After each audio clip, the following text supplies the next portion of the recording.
하나님 말씀을 보겠습니다. 출애굽기 5장 4절부터 23절까지입니다. 교독하겠습니다. 애굽 왕이 그들에게 이르되 모세와 아론아 너희가 어찌하여 백성의 노역을 쉬게 하려느냐 가서 너희의 노역이나 하라. 바로가 또 이르되 이제 이 땅에 백성이 많아졌거늘 너희가 그들로 노역을 쉬게 하는도다 하고 바로가 그 날에 백성의 감독들과 기록원들에게 명령하여 이르되 너희는 백성에게 다시는 벽돌에 쓸 짚을 전과 같이 주지 말고 그들이 가서 스스로 짚을 줍게 하라. 또 그들이 전에 만든 벽돌 수요대로 그들에게 만들게 하고 감하지 말라. 그들이 게으름으로 소리질러 이르기를 우리가 가서 우리 하나님께 제사를 드리자 하나니 그 사람들의 도동을 무겁게 함으로 수고롭게 하여 그들로 거짓말을 듣지 않게 하라. 백성의 감독들과 기록원들이 나가서 백성에게 말하여 이르되 바로가 이렇게 말하기를 내가 너희에게 짚을 주지 아니하리니 너희는 짚을 찾을 곳으로 가서 주우라. 그러나 너희 일은 조금도 감하지 아니하리라 하셨느니라.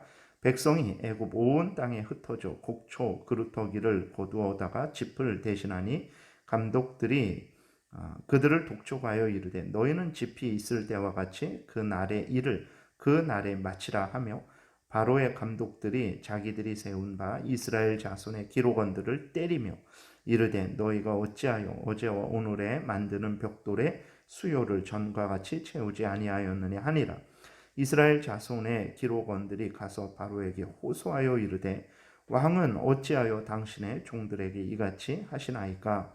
당신의 종들에게 짚을 주지 아니하고 그들이 우리에게 벽돌을 만들라 하나이다. 당신의 종들이 매를 맞사오니 이는 당신의 백성의 죄니이다. 바로가 이르되 너희가 게으르다. 그러므로 너희가 이르기를 우리가 가서 여호와께 제사를 드리자 하는도다. 이제 가서 일하라. 짚은 너희에게 주지 않을지라도 벽돌은 너희가 수량대로 바칠지니라. 기록하는 일을 맡은 이스라엘 자손들이 너희가 매일 만드는 벽돌을 조금도 감하지 못하리라 함을 듣고 화가 몸에 미친 줄 알고 그들이 바로를 떠나 나올 때에 모세와 아론이 길에 서 있는 것을 보고 그들에게 이르되 너희가 우리를 바로의 눈과 그의 신하의 눈에 미운 것이 되게 하고 그들의 손에 칼을 주어 우리를 죽이게 하는도다. 여호와는 너희를 살피시고 판단하시기를 원하노라. 모세가 여호와께 돌아와서 아뢰되 주여 어찌하여 이 백성이 학대를 당하게 하셨나이까? 어찌하여 나를 보내셨나이까? 내가 바로에게 들어가서 주의 이름으로 말한 후로부터 그가 이 백성을 더 학대하며 주께서도 주의 백성을 구원하지 아니하시나이다. 아멘. 기도드리겠습니다. 살아계신 하나님 아버지 감사합니다. 오늘도 은혜를 내려주셔서 감사합니다. 하나님의 말씀, 생명의 말씀을 전하고 듣습니다. 성령께서 역사하셔서 잘 깨달아 알게 도와주옵소서. 하나님 또 기도드립니다. 오늘 복된 주일 오고 가는 발걸음을 안전하게 지켜주시고 평안하게 하여 주시고 모여서 예배드릴 때 하나님의 뜻을 분명히 깨달아 알고 하나님께 감사하고 하나님께 영광을 돌리는 복된 은혜를 허락하여 주옵소서. 감사드리고 예수 그리스도의 이름으로 기도드렸습니다. 아멘. 오늘 본문을 통해서는 이제 하나님은 하나님의 은혜의 역사를 이루실 때 거기에 대항해서 악한 사탄 마귀와 그 무리들은 더욱 하나님을 대적하고 또 하나님의 백성들을 괴롭게 한다라는 것을 우리가 성경을 통해서 확인하게 됩니다.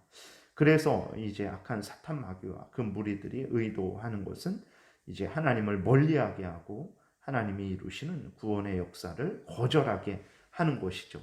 왜 그러냐면 이제 하나님께서 구원해 주신다고 하셨는데 오히려 더 많은 그러한 고통과 고난이 생기게 되니까 이제 당장에 그 하나님의 백성들이 믿음을 굳게 하지 않았을 때에는 하나님을 향하여 불평하고 원망하게 되고 하나님이 이루시는 그 역사를 거절하게 되는 것입니다.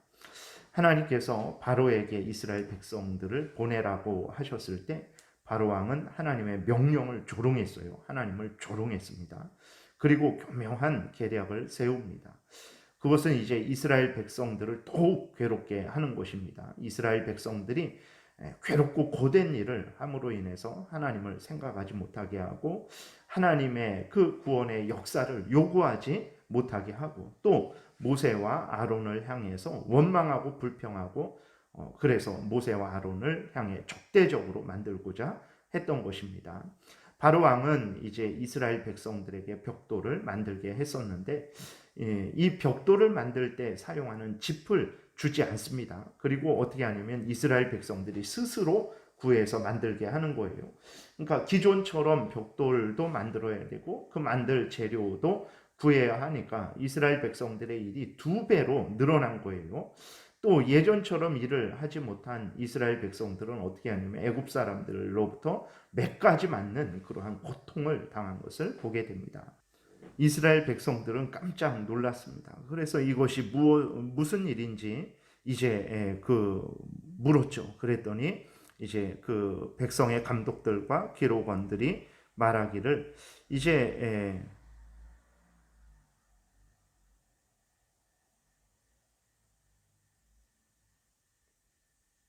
이스라엘 백성들이 깜짝 놀랐습니다. 그래서 도대체 이게 무슨 일인가 싶어서 이스라엘의 기록원들이 바로 왕에게 나아갔어요. 그래서 이스라엘 백성들이 바로 왕에게 도대체 왜 이렇게 우리를 어렵게 하고 힘들게 하는지 그 이유를 물었습니다. 바로가 대답을 합니다. 17절에 보게 되니까 바로가 이르되 너희가 게으르다 그러므로 너희가 이르기를 우리가 가서 여호와께 제사를 드리자 하는도다. 이제 가서 일하라. 짚은 너희에게 주지 않을지라도 벽돌은 너희가 수량대로 바칠지니라. 바로 왕이 이제 그 명령을 내린 거죠. 너희들이 게으르고 악해서 이제 살만하니까 몸이 편안하니까 하나님께 제사를 드리겠다라는 요구를 하고 있는데 절대로 그럴 수 없다. 그것을 허용할 수 없다. 오히려 너희들이 고생을 더 해봐야 된다. 라는 그러한 바로 왕의 말인 것이죠. 이스라엘 백성들은 이 대답을 듣고 이제 이 모든 일들이 모세 때문에 되어진 일이라고 그들은 판단했습니다. 그래서 그들이 바로 왕을 만나고 나오다가 이제 길에 서 있는 모세와 아론을 만났어요. 그 이스라엘 백성들의 기록원들이 그 모세와 아론을 향해서 온갖 비난과 불평과 저주를 퍼붓습니다. 20절에 보게 되니까 그들이 바로를 떠나 나올 때에 모세와 아론이 길에 서 있는 것을 보고 그들에게 이르되 너희가 우리를 바로의 눈과 그의 신하의 눈에 미운 것이 되게 하고 그들의 손에 칼을 주어 우리를 죽이게 하는도다. 여호와는 너희를 살피시고 판단하시기를 원하노라 그랬어요. 바로 왕에게 그 모세와 아론이 뭐 이렇게 칼을 주어서 이스라엘 백성들을 죽이게 했다. 그 다음에 바로 왕의 그 눈에 이스라엘 백성들을 이제 미운 것이 되게 했다.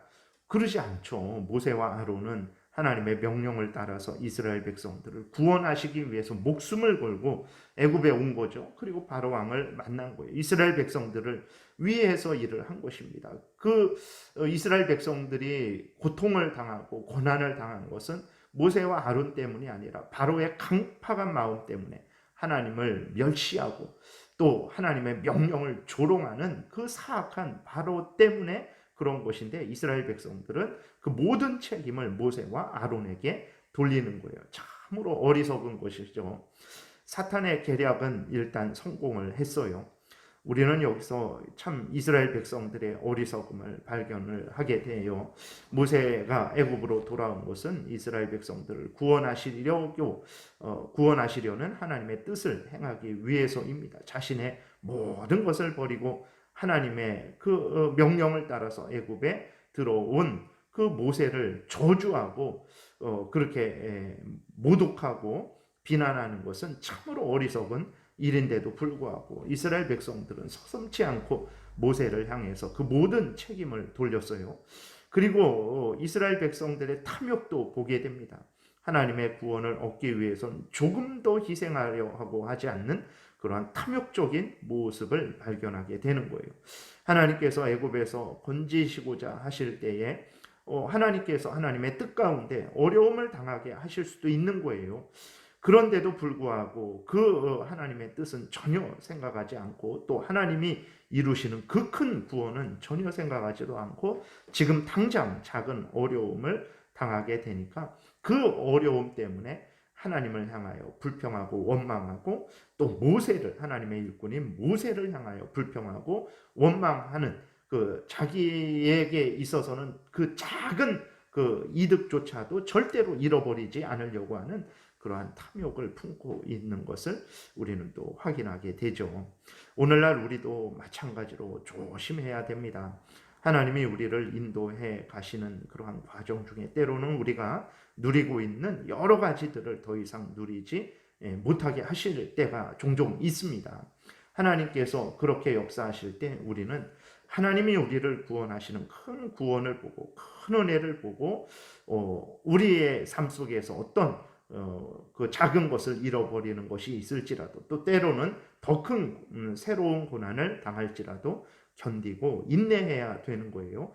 이스라엘 백성들처럼 당장의 편안함, 안락함을 잃어버려서 그것 때문에 하나님을 향하여 불평하고 원망하고 하나님의 일꾼 모세를 향하여 저주하고, 네가 바로 왕에게 칼을 주어서 우리를 정말 고통스럽게 한다라는 그러한 말을 해서는 안 되는 것입니다. 모세는 이스라엘 백성들의 이러한 참 비난에 대해서 큰 충격을 받았어요. 모세는 하나님께 돌아와서 기도를 하는데 마치 하나님이 구원하시지 않는 것처럼 하나님께 기도합니다. 이것은 이제 모세가 자신으로 인해서 이스라엘 백성들이 더 큰 고통을 당하게 되니까 그 책임감을 느낀 거죠. 자기 책임이다라고 그렇게 느낀 거예요. 그래서 하나님께 불평 섞인 기도를 드린 것입니다. 물론 모세의 이러한 경솔함도, 하나님을 향한 그 불평과 원망도 책망받아 마땅한 일이라는 것을 우리가 기억하고 우리는 조심하고 주의해야 되겠습니다. 우리들은 늘 하나님 앞에 깨어 있어야 됩니다. 하나님이 약속하신 일을 행할 때에 앞에서 말씀드린 대로, 오늘 성경에서 우리가 확인하고 있는 대로 기존의 것을 잃어버릴 때가 있습니다. 또 새로운 고난이 덧붙여질 때가 있어요. 그럴지라도 우리는 경솔하게 불평하고 원망하지 말아야 됩니다. 하나님이 이루시려는 그 계획을, 그 구원을 우리는 거절하지 말아야 되는 거예요. 하나님이 이루실 더 큰 구원을 우리는 바라보면서 지금 당장 우리가 누리고 있던 여러 가지 혜택들을 우리가 잃어버리고 또 새로운 고난을 당할지라도 이것이 하나님의 뜻이 이루어지는 과정이다라는 것을 우리가 분명히 깨달아 알고, 우리는 그 하나님의 뜻이 이루어지는 것을 바라보면서 감사하고 기뻐하며 견디고 인내해야 되는 것입니다. 그러지 않으면 신앙의 성숙과 성장은 내 얘기가 아니라 남의 이야기가 될 거예요. 절대로 나에게서 일어나지 않을 것입니다. 그리고 하나님께서 우리에게 허락하신 그 놀라운 구원의 은혜를 우리는 온전히 이제 누리지 못하게 될 것이죠. 그래서 정말 하나님을 믿고 따라가는 중에 참 항상 좋은 일, 평안한 일이 일어나는 것이 아니고 어렵고 힘든 일이 일어날 때에 우리는 경솔히 원망불평하지 말고 견디고 인내하면서 하나님의 뜻이 이루어지기를 위해서 우리 간절히 소망하는 가운데 신앙생활을 해야 되겠습니다. 기도드리겠습니다. 살아계신 하나님 아버지, 감사를 드립니다. 오늘도 은혜를 내려주셔서 감사합니다. 하나님께서 우리를 인도하실 때에 하나님의 뜻 가운데 우리에게 어려움이 있을 수 있는 것이고, 기존에 누리던 그 혜택을 우리가 누리지 못할 수도 있다라는 것을 기억하게 도우소서. 또 그럴지라도 우리가 흔들리지 말게 도우시고, 하나님을 향해 원망하고 불평하지 말게 도우시고, 천국을 향해 열심히 걸어가는 걸음을 멈추지 말게 도우시고, 계속해서 하나님께 감사하고 하나님을 기뻐하고 우리의 걸음을 열심히 걸어가게 도우소서. 반드시 하나님의 뜻이 이루어져서 하나님의 영광이 드러나고 또 우리들에게도 복이 될 줄을 믿습니다. 감사드리고 예수 그리스도의 이름으로 기도드렸습니다. 아멘.